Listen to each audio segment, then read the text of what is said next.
Que assim seja. Muito bem, gente. Nós, então, vamos dar continuidade ao nosso estudo.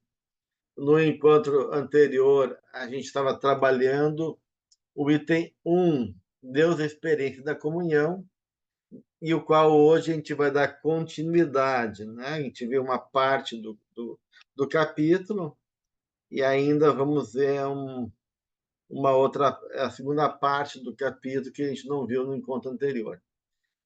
Então, eu gostaria de começar ali do item desenvolvimento do amor. Mas se alguém tiver alguma coisa antes ainda para trazer, para perguntar, eu estou aberto. Se tiver alguma questão anterior ao item, a esse item, senão a gente. Então, o item psicogênese do amor, né? A gente viu no encontro anterior, agora está indo para o desenvolvimento do amor. Se tiver alguma questão, senão a gente segue adiante. Tudo bem? Ok, então vamos em frente, né? Então, nesse momento aí do capítulo, a Joana vai falar desse processo todo, que é justamente as etapas que envolve esse campo do despertar, né?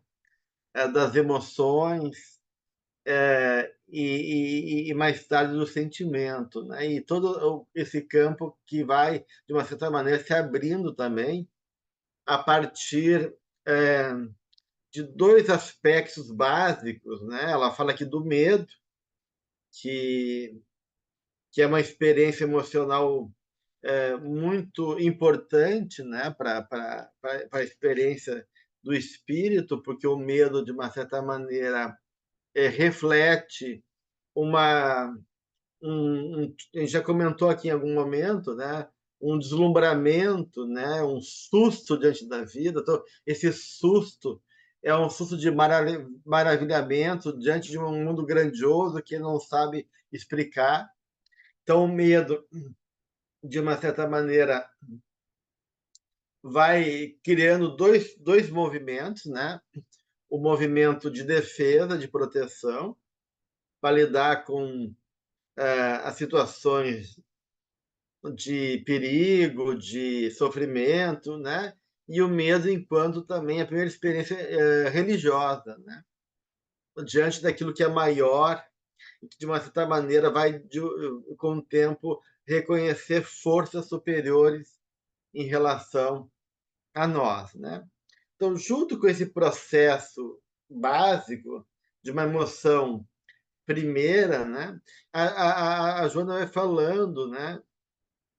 Que esses sentimentos de defesa vão sendo elaborados, né, para irem depois sendo discriminados cada vez mais pela razão, e de uma certa maneira também um fator que é importante é os impositivos da dor. Então, no início ali do item, né, ela vai dizer justamente isso, né? Esse psiquismo avança na escala evolutiva sob a contribuição dos sentimentos de defesa e de orientação, que surge nos primórdios da razão, embora sob os impositivos da dor. Então, a psicologia, de uma certa maneira, ela vai se ocupar disso, né, gente? Então, eu vou falar um pouquinho assim, né? Tem um autor antigo, né, de 1754, Condillac, que foi um dos primeiros autores pesquisadores ligado a pensar, né, essa dimensão das sensações, né, que vão gerar, de um lado, o desconforto, o desprazer, e de um lado, a noção de conforto, de prazer, de sensação agradável, né? Então, de uma certa maneira, esse autor, o Condillac, vai dizer que nenhum conteúdo da faculdade do espírito foge, né? Ou seja, tudo brota a partir de uma sensação transformada. Então, claro, do ponto de vista evolutivo, né, quando a gente, lá na nossa condição mais primitiva ainda, né, quando o homem, né, tá saindo de sendo despertado, né? Ou seja, estamos nessa fase animal, né? Essa ideia da planta, né? Que, de uma certa maneira, vai ganhando sensibilidade até chegar no animal. Então, tudo começa a partir justamente dessas sensações, né? Que vão sendo realmente transformadas, né? E as primeiras sensações do ponto de vista é, emocional, né? Ou seja, junto com a sensação física, então, né, são as primeiras sensações que eu vou ter reconhecer e ter uma consciência, né, de alguma coisa emocional e de mim mesmo, é a partir da noção de prazer e desprazer. Então, nesse livro chamado O Tratado das Sensações, de 1754, né, ele vai justamente formular essa ideia é, que na construção sensorial que vai dar o pensamento e as suas faculdades mentais, né, vai estar implicado com o primeiro elemento determinante e o primeiro estado que vai movimentar, né, as atividades racionais, o par prazer e desprazer, da qual Freud, né, vai se basear, né? Que Freud vai sustentar, né, que toda atividade psíquica se afasta do desprazer, tenta evitar, né? Todo o processo da atividade humana é uma tentativa de se afastar, evitar qualquer tipo de sensação de desprazer. E aí a busca do prazer, né, de uma certa maneira, que vai dar, então, as teorias do prazer e do desejo, né? É, então, Desculpe, Gelson, perdão. sim, Como que escreve o nome do autor que você falou? Condillac é, Condillac. é, C-O-N-D? é C-O-C-O, Yeah. né? Okay. Charles. N-D-I-L-L-A-C. Condillac. Oh, okay, merci. Thank Tá? you. Ok. Bem, então, de uma certa maneira, né, o que está acontecendo aí? Tem todo realmente uma ideia, né, que o sentimento vai se desenvolver dessas experiências primárias do prazer, né? Então, de uma certa forma, né, o prazer, né, se refere à experiência que envolve o gozo de algo, seja uma sensação de prazer, de se sentir bem, agradável, né? E que, de uma certa maneira, para muita psicologia, está associado realmente aos prazeres sensoriais. Então, esse prazer, de uma certa maneira, fica muito, para muitos autores e muitos psicólogos, associado às sensações sensoriais, como o prazer da comida, o prazer do sexo, o prazer do contato físico, né? O prazer do calor frente ao frio, né? Mas, de uma certa maneira, né, a Joana, e isso ela vai falar um pouquinho mais no Amor Imbatível Amor, né, vai colocar que, que na verdade, né, há um sentido mais amplo de prazer, que vai justamente possibilitar uma consciência na busca de uma concepção de sentimento, né, gente? De sentimento, de, de elaboração melhor, né? Que de uma certa maneira, vai transcendendo as sensações, né?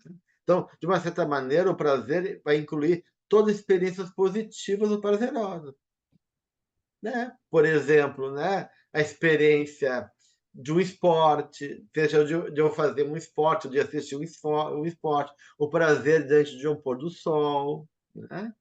O prazer diante do estudo da psicologia de Joana aqui, né? prazer que a gente tem estudando junto, né? Então, de uma certa maneira, a gente vê que essa noção de prazer, ele começa na sensação, mas ele vai se expandindo para uma noção cada vez mais elaborada para o nível dos valores e do espírito, né? Então, mas de uma certa maneira, né? O prazer contrasta aí, né, com a dor, o sofrimento, sabendo nós que a dor é uma das grandes alavancas do espírito, né? Junto com o amor, né? E que a dor de uma certa maneira, também um fator de despertar consciência, de gerar um esforço para superar a adversidade, de poder de criar caminhos criativos, de encontrar novas possibilidades para evitar aquela dor, ou de construir recursos internos para poder suportar. Então, de uma certa maneira, a dor ele é assim como o amor, fatores autorreguladores, né, da vida, né, do universo, né, e nesse processo de uma certa maneira inicial da evolução, né, o prazer e a dor estão muito presentes então no nosso campo de funcionamento. Eu sou ali, ligar o microfone, eu sou ali. Boa noite.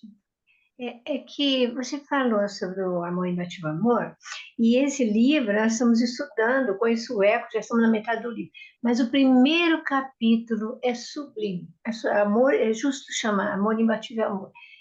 Todo o capítulo é assim uma coisa tão maravilhosa que a gente realmente compreende muito profundo assim, o significado do amor. Tem tudo aqui no primeiro capítulo.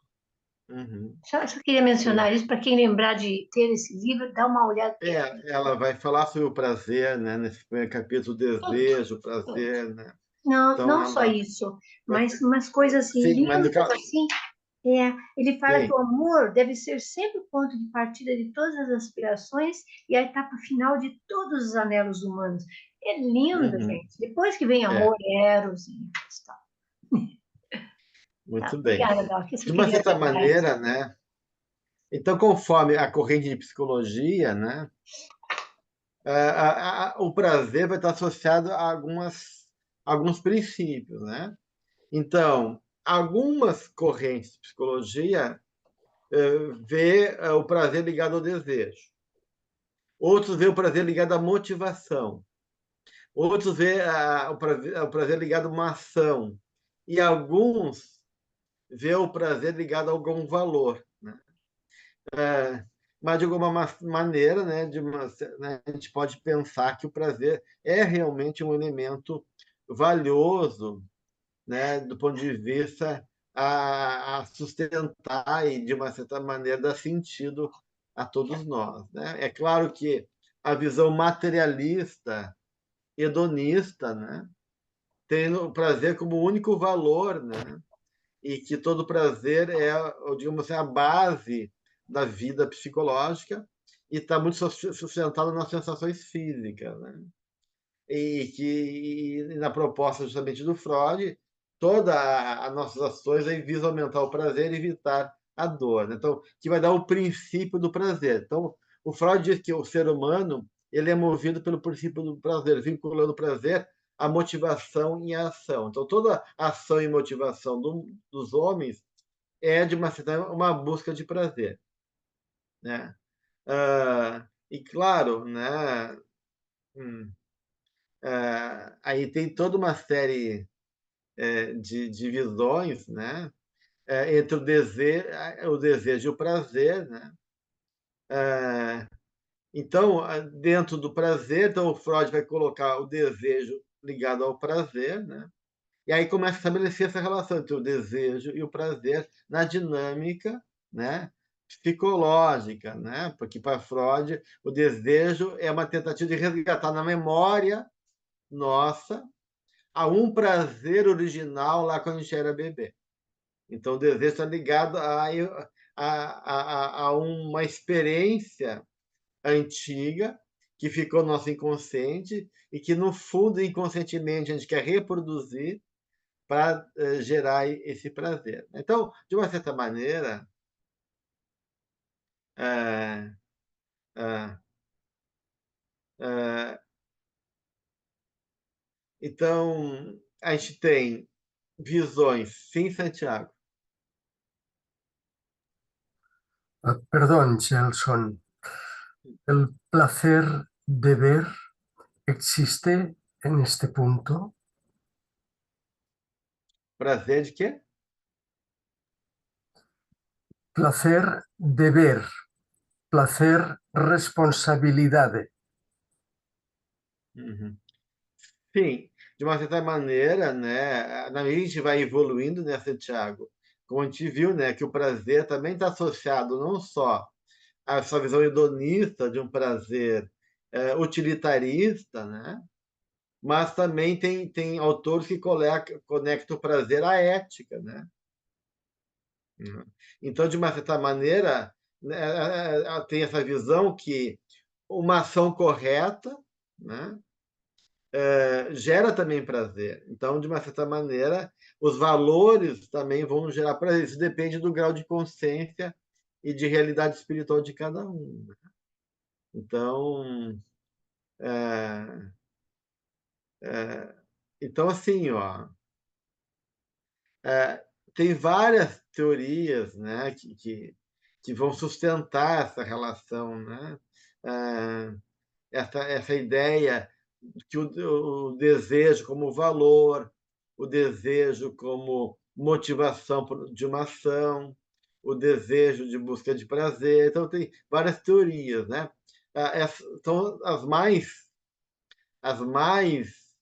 é, é, as mais comuns, né? Vão justamente vão sustentar que o desejo, né, e o prazer estão baseados na ação, né? Então, é como se fosse um elemento comum, né?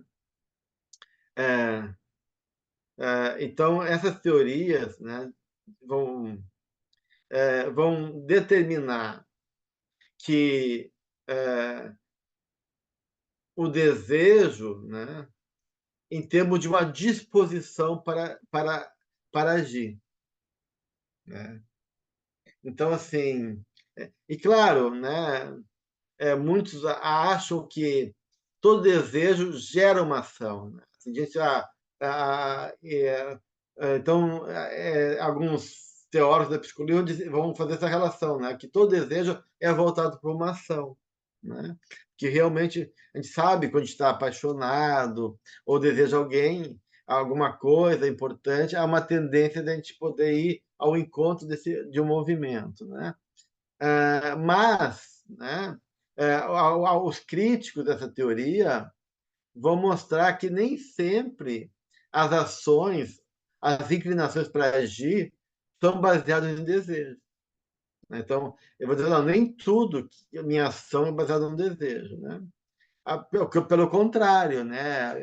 Alguns vão fazer uma crítica. Muitas vezes eu desejo algo, mas sei que não vale a pena, né? Então, a minha ação não está baseada no desejo, porque eu questiono o meu desejo, né? É, e, de uma certa maneira, então, eu vou me mover minha ação não pelo desejo, mas, por exemplo, pela moral, pela ética, pelo compromisso, por um valor. Então, eles vão mostrar que não dá para dizer que toda ação está sustentada num desejo. Tá? Até porque eu também posso desejar coisas que são impossíveis para mim agir, né? Então, mesmo que eu não consiga agir, eu posso continuar desejando, né? Eu desejo algo que eu não vou mudar.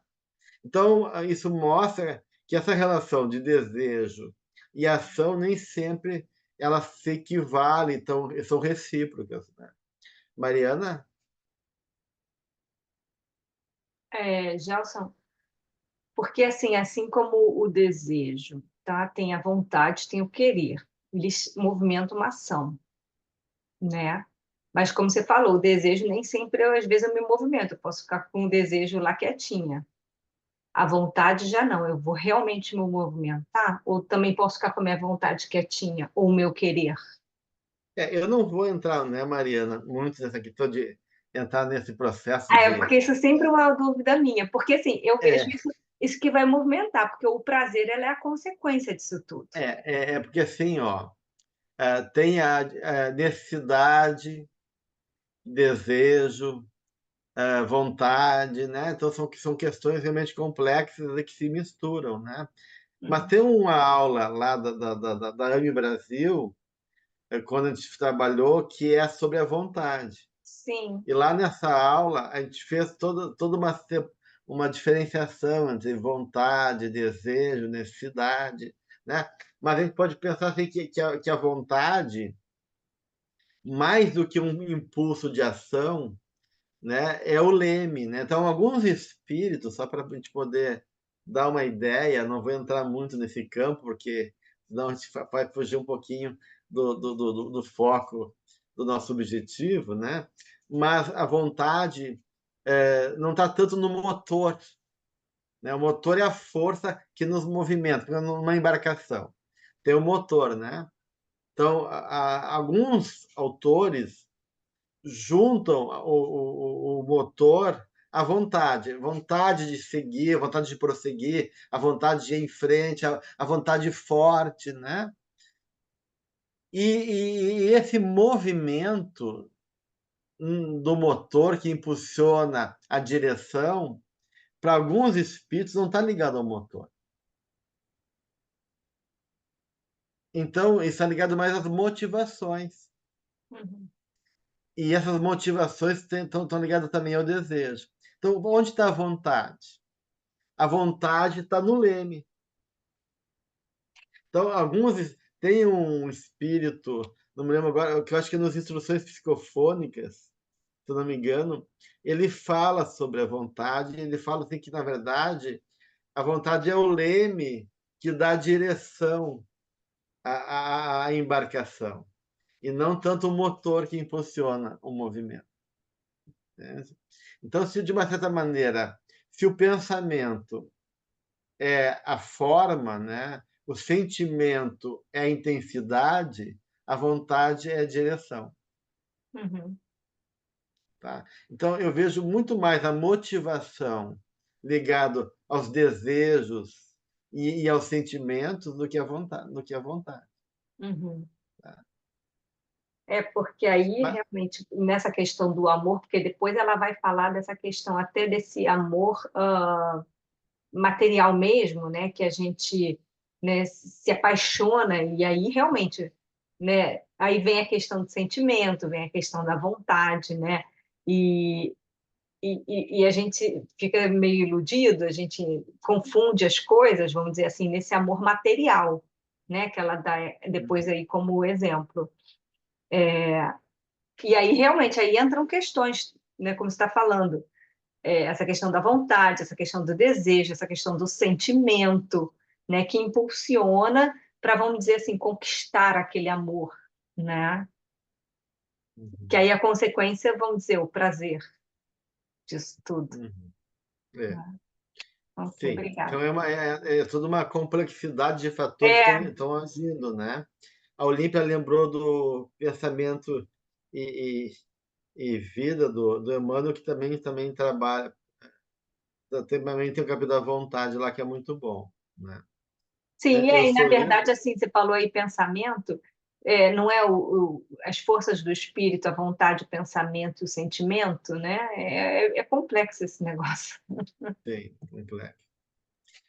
Eu sou Acho que é livre. bem filosófico, né, Mari Não, doutor Gelson, era. Gelson? Ah, desculpa. Desculpa, Sueli. Dá licença um pouquinho, filha. É porque eu só segui uma coisa que eu tinha pensado, e a Mariana até começou a falar sobre, depois foi para uma outra. A vontade, eu acho que ela está, no caso do amor, né? Ela está sendo controlada pelo bom senso também, muitas vezes, porque aí entra o amor, entra a forma da pessoa ter sido educada, o jovem, a jovem, entra um monte de coisa. E então existe, eu acho que existe inclusive o amor sublimado, não existe? Ou não é uma forma Sim. de amor? Claro, Sueli. Sacrifica. A grande maioria ainda está ligado a essa relação do desejo com o prazer. Então, a vontade, né? A mulher está subjugada a esse prazer e esse desejo que, em algumas teorias, né, baseiam o, o, a ideia de prazer na definição de desejo, né? Então, isso depende também de todo esse processo de entendimento e de capacidade do que representa um campo afetivo e um trabalho de sentimento enobrecido, né? Mas também há uma crítica em relação a isso. A gente não pode fazer uma relação causal entre desejo e prazer. É que eu Porque lembrei, Gelson, eu lembrei de Clara de Assis, sabe? Ela amava São Francisco, não há sim, dúvida, mas ela sublimou, eles se amavam, mas eles sublimaram, é uma coisa belíssima. Você falou agora, enobrecido, né? Então se tornou algo enobrecido, mas eles tinham essa condição, na verdade. porque o amor não precisa ser literal, né? O amor, ele é um alimento de alma que não precisa necessariamente de uma vinculação física, né? Mas como a maioria De das jeito nenhum. pessoas ainda estão presas, né, nas sensações e no prazer ligada a um Material. desejo Uhum, que é físico, né? uhum, Acaba a gente confundindo amor com desejo, né? Com o uhum. prazer sexual e físico, né? Mas a gente vê que isso não é tão correto assim, né? Porque a gente vê que a gente só poderia juntar as duas coisas sem separar se uma fosse causa e efeito da outra. E isso já mostra que elas não são idênticas, né?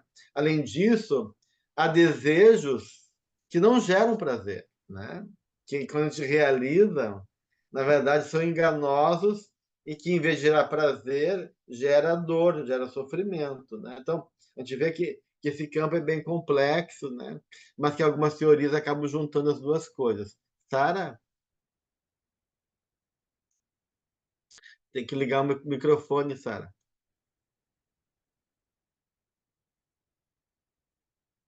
Tá bom? Uhum. O Leon Denis, O Problema do Ser do Destino e da Dor, no capítulo 10, ele explica muito bem sobre a vontade. Uhum. Gosto muito Sim. do jeito como ele fala. Realmente, o Disney é muito bom também. Uhum. Só isso. Obrigado por lembrar. Uhum. Sim. Então, tem algumas teorias que realmente associam o desejo não só à ação, não só ao prazer, mas também ao valor, né? Então, ele identifica assim, que, de uma certa maneira, o desejo como uma atitude em relação a uma crença, aos valores, né? Então, a gente vai, que tem a ver com essa educação, né? Que é uma visão cognitivista, né?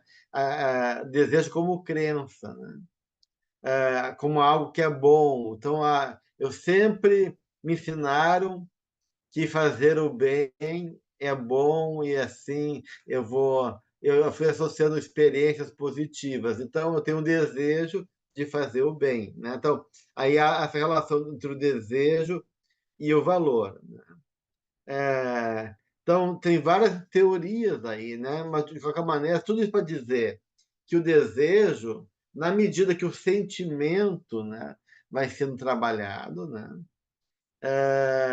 Ele vai abrindo mão de um prazer sensorial, de um prazer físico e hedonista, para que, de uma certa maneira, vai se transformando numa outra condição. Então, há uma diferença aí fundamental entre desejo e prazer, né? E quando as duas coisas não são diferenciadas, isso gera um problema muito sério do ponto de vista do relacionamento humano, né? Porque quando a gente não sabe separar prazer e desejo, a gente busca no outro um objeto de prazer,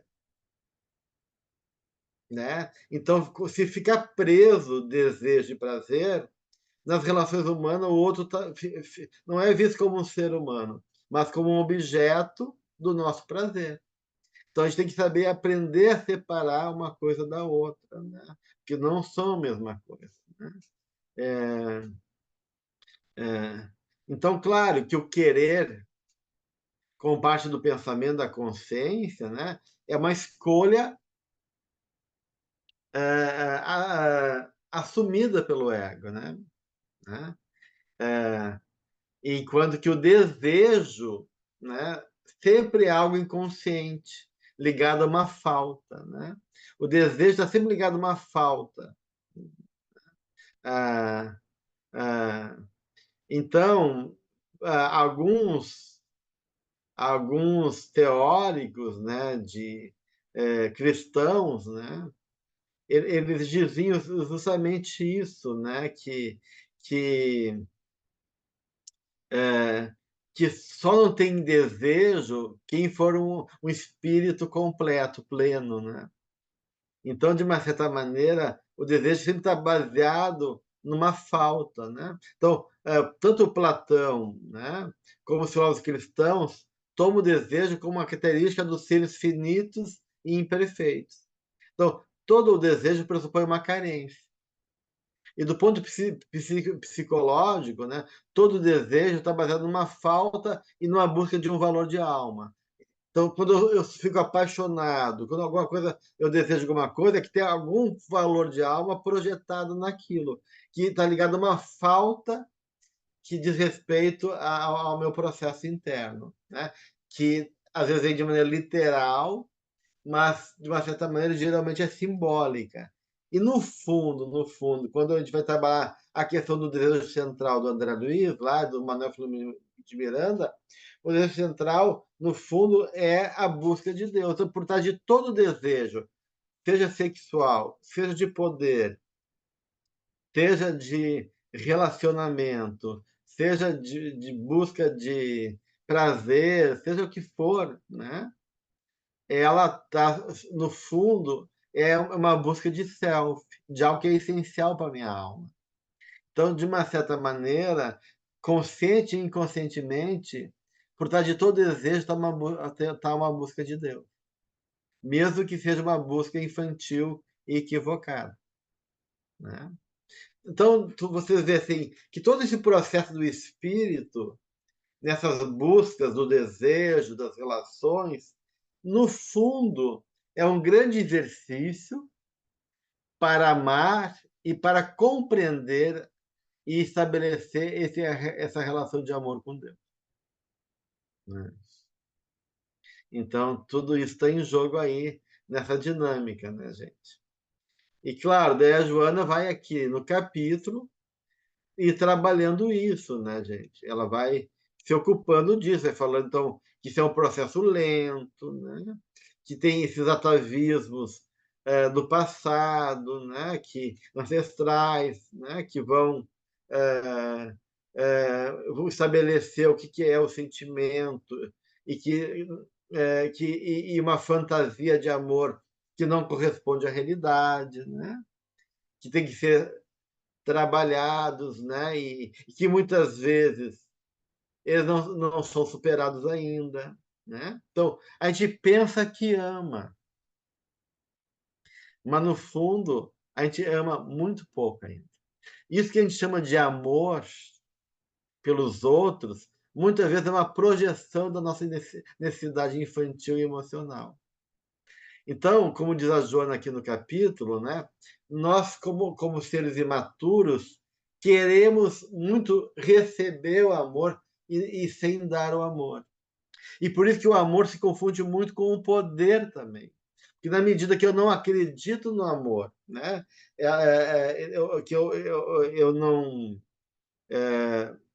eu não reconheço a minha capacidade de amar e eu vou buscando, né, esse amor possessivo, como a benfeitora coloca aqui, né, que é uma herança do pretérito, né, que vai impondo no lugar do amor a posse e o poder, que leva, segundo a Joana, ao crime, ao ciúme, fruto da insegurança e da ausência de quê? De autoestima. Porque ela vai colocar que todo o processo de amor começa de dentro para fora, né? Então a gente vê realmente o poder, né? O poder como essa relação de oposição com o amor. E que muitas vezes, no processo evolutivo, né, quando o espírito não consegue compreender o amor, o prazer e o desejo vai ser projetado no poder. Né? Então, de uma certa forma, a gente vê, e aí a Joana vai trabalhar, né? Mas que no fundo ela vai dizer que o poder ele é o contrário do prazer, assim como o contrário do amor. Porque ela diz que porque toda relação é uma relação de troca.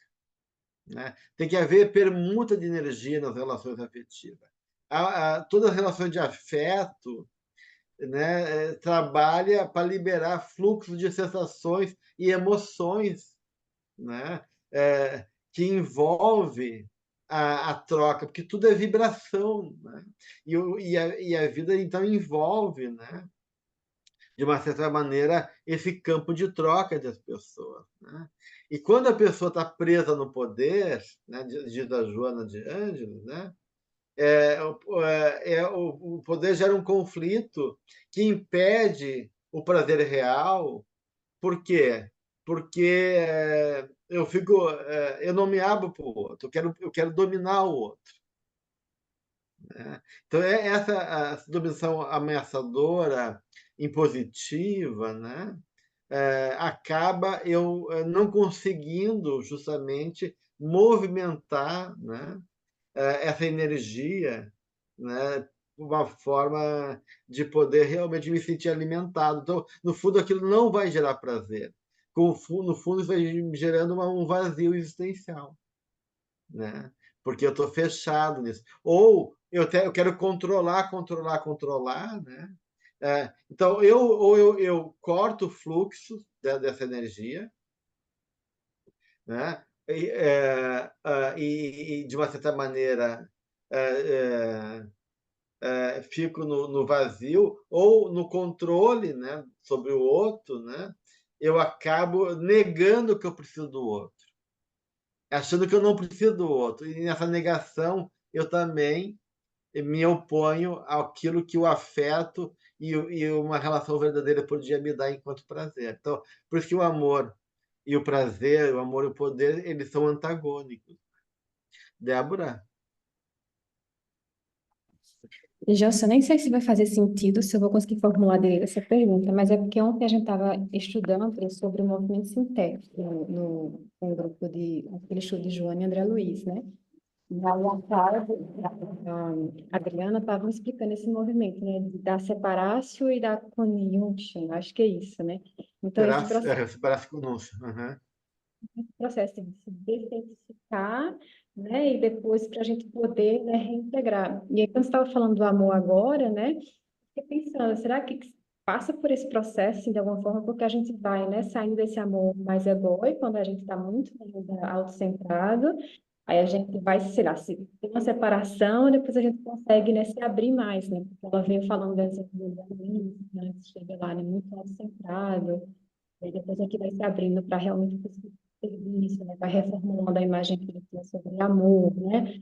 Depois eu lembrei de Maria Madalena lá naquele caso que tem uma nova, quando ela também, né? Tipo, começa, ela, né, fica um tempo sozinha ali, aí depois que o Cristo morre, meditando, e aí depois ela vai cuidar dos leprosos, né? Então eu fiquei pensando, né, que não sei se faz sentido, né? Esse movimento de tomada de consciência da gente também, né, do amor, né? De sair da gente, do egoicozinho, né? O outro tá aqui porque eu tô carente, para o tipo, não, tem algo maior e eu expandindo o meu conceito de amor. Não sei se eu falava isso, eu não sei se tem a ver, não, Gilson. Só uma coisa que veio, entendeu? Não sei se faz sentido. Não. A gente vai, na verdade, a se ocupar mais disso, Débora, quando a gente fala, quando estudar no próximo item, um instinto relacional, né? Então, de uma certa maneira, né, claro, todo o processo da vida é um solve e coagula, dissolver e coagular, separar e juntar, né? Então, o bebê está fusionado com a mãe, depois ele tem que depois se separar, para depois entrar em comunhão com ele, primeiro, para depois entrar em comunhão com a vida. Então, né? Então os processos, né, que envolvem o amadurecimento psicológico e a individuação vai ter esses dois padrões arquetípicos como elementos essenciais, a separácio e a conúncio, né? Então, de uma certa maneira, daí, no próximo encontro, a gente vai poder compreender melhor isso, né? Quando a gente vai falar sobre o instinto relacional, porque a gente vai falar realmente do processo da relação, dessa dinâmica, né? Onde o instinto vai operando nesse processo que envolve justamente a separação e comunhão, né? Mas o que a Jona coloca aqui, que a gente pode fazer um pouquinho de uma relação com isso já, né? Ela fala que, sendo o amor a mais elevada realização do self, né? Esse amor envolve um processo de discriminar, compreender, para justamente, né, numa relação de planificação da vida, eu poder reconhecer esses valores, né, e expandir a minha capacidade, né, enquanto a minha capacidade de amar, né?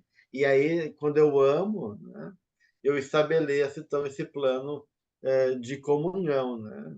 Então, por isso que ela vai falar que todo o processo de afeto, de amor, começa dentro de nós, né? E a importância de a gente cuidar para a gente não ligar o afeto ao medo e à ansiedade, à desconfiança, né? Porque, né, que são métodos castradores de coerção, então, se tu fazer isso, eu não vou te amar, eu vou me embora, tu não vai, né? Então, então fica sempre essa educação onde o afeto está comprometido com um tipo de punição, ou de medo, ou de exigência, né? E aí a Jona fala assim que essa espontaneidade infantil, quando a gente reencarna, né, que está ligada à nossa essência do self, né, vai cedendo a esse jogo de interesse, de hipocrisia do adulto, né? E aí o afeto fica num jogo de negociação, de interesse. E aí a gente vê daí que a gente vai criando nas relações humanas esse jogo de interesse aonde o outro, né, é o meu objeto de desejo, né? E eu acabo me submetendo ao outro, ou quero que o outro me submeta a mim, né? Então, começa essas barganhas e começa esse processo também de ou imposição, né? Ou de exigências, né? Que são muito comuns nas relações humanas, né? Então, ela fala que essas expectativas de afeto, né, de amor, acabam sendo distorções que a gente vai estabelecendo, visões distorcidas da realidade afetiva, né? Porque ninguém pode dar nada para ninguém, né? E diz Joana, ninguém pode proporcionar ao ser amado aquilo que não é gerado nele mesmo. Então, assim como a gente não dá felicidade para ninguém, ninguém dá felicidade para ninguém, né? A felicidade é uma conquista pessoal, existencial, da minha capacidade de extrair valor e sentido da vida. Eu posso dar educação, eu posso dar afeto, eu posso dar amparo, mas não felicidade, né? E a gente confunde essas coisas todas. Mariana? Quando você estava falando aí essa questão da afetividade, eu pensei que me veio na mente, né? Isso já a gente já vem negociando isso desde a infância, né? Porque a mãe fala assim, a mamãe não gosta. Aí a criança começa inconscientemente também a fazer as coisas para agradar a mãe, para ter o amor da mãe, né? Então a gente vem aprendendo isso já desde a infância e inconscientemente também vai passando isso para os nossos filhos, né? Essa negociação aí do afeto. Por isso que, de uma certa maneira, a Joana fala de evitar na educação o sistema de punição e recompensa. Se tu fizer tal coisa, tu vai ser recompensado. Se tu não fizer, tu vai ser punido. Porque isso vai associando o afeto a esse jogo, né? E que a proposta é que a educação seja realmente de discernimento de valor, né? E poder realmente ajudar a criança a compreender o que está em jogo ali, né? O que é realmente verdadeiro e falso do ponto de vista dos valores, né? O nobre, mesquinho, diz a benfeitora, né? E não a esse jogo emocional que vai justamente gerar essa coerção, essa imposição de medo, que vai gerar, segundo a benfeitora, relacionamentos onde o afeto é fingido, né? Daí a gente começa a criar, né, com o tempo, né, padrões de interesse, de imaturidade psicológica, onde as pessoas fingem amar para ter o prazer e a gratificação, porque ficou nesse jogo de punição e recompensa, né? E aí a gente não compreende o que seja realmente amar, permutando daí esse campo de relações aonde há um jogo de sedução, de poder, de interesse, e não um jogo baseado nesses valores espirituais que sustentam o afeto e uma relação de cooperação, de respeito, de solidariedade, de reconhecimento do outro e assim por diante, né? Então, tudo isso são questões que estão em jogo aí, né? De uma certa maneira, né? Então, e aí, se eu colocar a maturidade dos sentimentos, eu não sei o que tu quer dizer com isso, eu li aqui no chat. O microfone está fechado. Estou vendo agora. Sabe o que é? É que quando a Débora estava falando, daí quando ela fez aquela pergunta, né? Aliás, ela estava comentando, e daí eu entendi que a maturidade dos sentimentos, e por isso que eu perguntei a você, porque, né? Se poderia. Com Sim. relação àquele tomo que é da Débora, na realidade. O sentimento vai ser justamente o processo dessa educação de alma, né? Que vai levar a toda essa condição, né?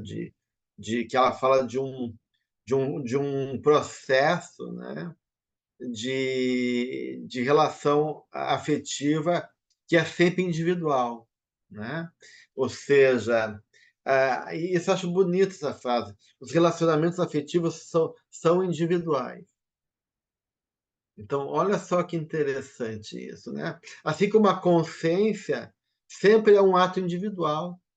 Quando eu tenho consciência de algo, é uma consciência a partir de mim, não a partir do outro, né? Do que eu sinto, do que eu sei, do que eu percebo, né? Então, também as relações são relações de construção que envolve, né, essa noção de quem sou eu, de quem é o outro, né? E que de uma certa maneira, né, a Joana vai dizer, né, vai estabelecer um compromisso responsável e maduro, né? E que de uma certa maneira e faz com que tu assume uma empreitada de poder lidar com o outro e enfrentar as dificuldades, porque justamente tu reconhece que esse campo de relacionamento envolve necessidades, limites, condições que são individuais, né? Então não vai ter um amor idealizado, não vai ter aquela coisa assim, o príncipe encantado que vai preencher, porque, né? E aí eu estou esperando isso do outro. Não, o outro é ele como ele é, né? Assim como eu sou aquilo que eu sou, né? E eu tenho que me virar com isso, né? Então, por isso que a Joana vai falar, né? Que a pessoa que ama, isso a gente comentava de certa maneira no encontro passado, deve medir quanto ama. Eu tenho que ter noção da minha capacidade de amor e de quem é o outro. para que eu possa realmente ter consciência das implicações e da responsabilidade que envolve aquele compromisso afetivo. Silvia? Não, só rapidinho, porque é isso que você estava explicando do amor, da questão dos indivíduos, tá? Exatamente o que o Khalil Gibran fala no Profeta, naquela parte do amor, ele explica exatamente isso. Os indivíduos saem, crescem e se aproximam, um ajuda o outro, volta novamente, aprende mais. Exatamente esse conceito da Joana que ele fala, né? Bem Sim, interessante, com certeza. porque nós somos E aí, livres, né? realmente... Como você estava Oi? dizendo, que nós, em realidade, somos livres para crescer Uhum, e vem, é simplesmente cresce os dois aí, mas cada um traz claro. uma parte. Super bom, interessante, É, obrigado. Eu e vivo aí, isso. e de uma certa maneira, né, gente, por isso que a gente vê que a maioria de nós ainda não sabemos amar, né? Porque a gente vê assim, o quanto a gente fica atormentado, quanto a gente acaba no desespero, ou no controle, ou no jogo de submissão, ou de asfixia, né? Exigência, ciúmes, apreensão, ansiedade, né? Tudo isso faz parte da nossa do nosso campo, né, de troca, e por isso que a Joana fala da importância desse processo do trabalho interno com a gente, né? De amar nós mesmos para amar o próximo e, consequência, a poder amar a Deus, né? Então, aí é uma diferença entre auto-amor e individualismo, né? Tem que haver o auto-amor, né? Para que eu possa compreender o amor e poder estabelecer e gerar esse vínculo amoroso com o outro e com Deus, né? Então, e a gente confunde esse auto-amor com individualismo, com competição, com poder, com dominação, né? Que, na verdade, não favorece o objetivo de amar, né? Pelo contrário, né? Vai gerando crises, conflitos e impedindo justamente que esse amor se dê, né? Então, por isso que a Joana vai falar que o amor é o oposto desse comportamento. A gente fala aqui antes que o amor é o oposto do poder, né? Então, a gente realmente o amor gera confiança, né? Gera disponibilidade, gera capacidade, né? De poder reconhecer o outro, gera respeito, gera, de uma certa maneira, um movimento de encantamento, né? De tu se encantar, de tu perceber as potencialidades dos outros, de valorizar o que o outro tem de bom, né? E tudo isso, né, é um processo e que a Joana fala que ele tem que ser espontâneo, né? Até o ideal, né? Então, que a gente chegue a um momento da nossa capacidade amorosa que seja um processo espontâneo, né?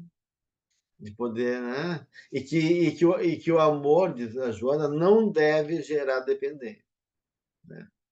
Porque essa dependência, né? Isso a gente vai ver também melhor, um pouquinho melhor na semana que vem, né? Quando a gente vai trabalhar sobre o instinto relacional, né? Então, ela fala assim da importância de criar, né, e ir conquistando esse movimento amoroso sem negociar, sem que aí no jogo de negociar os desejos, né? Não que não haja implicações nas relações e não haja compromisso entre a gente, né? Mas que esse processo de compromisso passa mais por compreender, né, do que negociar, né? Tu pode compreender o que o outro pode me dar, o que eu tenho, quais são as minhas necessidades, né? Mas sem ficar num jogo de negociação que acaba impedindo, né, justamente esse caminho mais favorável, né, que a Ajuda coloca, de uma capacidade, né, de poder realmente estabelecer uma união e cooperação entre as pessoas, né? E uma das coisas que ela coloca aqui, né, que o amor tem várias formas, né, de se apresentar. Ela falou na polimorfia das apresentações do amor, né? Então, a gente vai ver uma gama de amor que se mistura justamente em todos os nossos elementos, que ela diz sentimentos apaixonados, necessidades fisiológicas, emocionais, a afeição do passado, karmas, né? Então, o campo de manifestação afetiva na Terra, ela é muito vasta, né? Ela é muito grande e a forma do nosso amor de se expressar, ele é muito variado também. Então, a gente tem que compreender isso.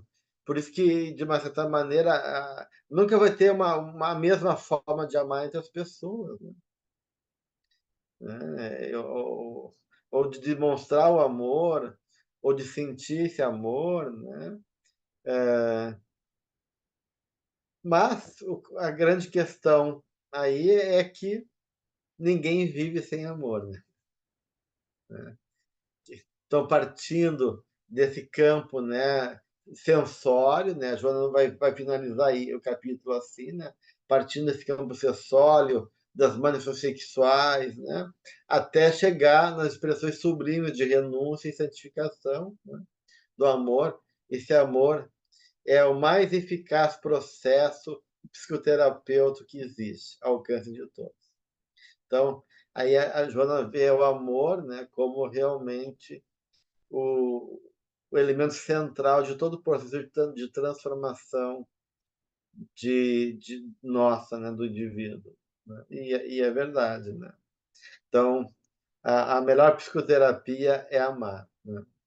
E ela comenta, né, num dos livros dela, se a pessoa não consegue se transformar pelo nosso amor, é que ainda faltou amor da nossa parte. Porque o amor sempre transforma. Tá certo, gente? Então, no próximo encontro, né, a gente vai ir para o segundo item do nosso encontro, tá, gente? Né? Tá bom? Vamos ver aqui quando é que vai ser o próximo encontro. Tem a data? Tem. Então, o próximo encontro é semana que vem, eu acho, né? Tem a data. 15 de abril. Semana que vem a gente se encontra novamente. Tá bom? Fabrício tá dando um alô aí pra gente. A gente rezou por ti, Fabrício. Gratidão, Então, gente. tá bom? Por aí por você, viu, querido? Obrigado, meus amores.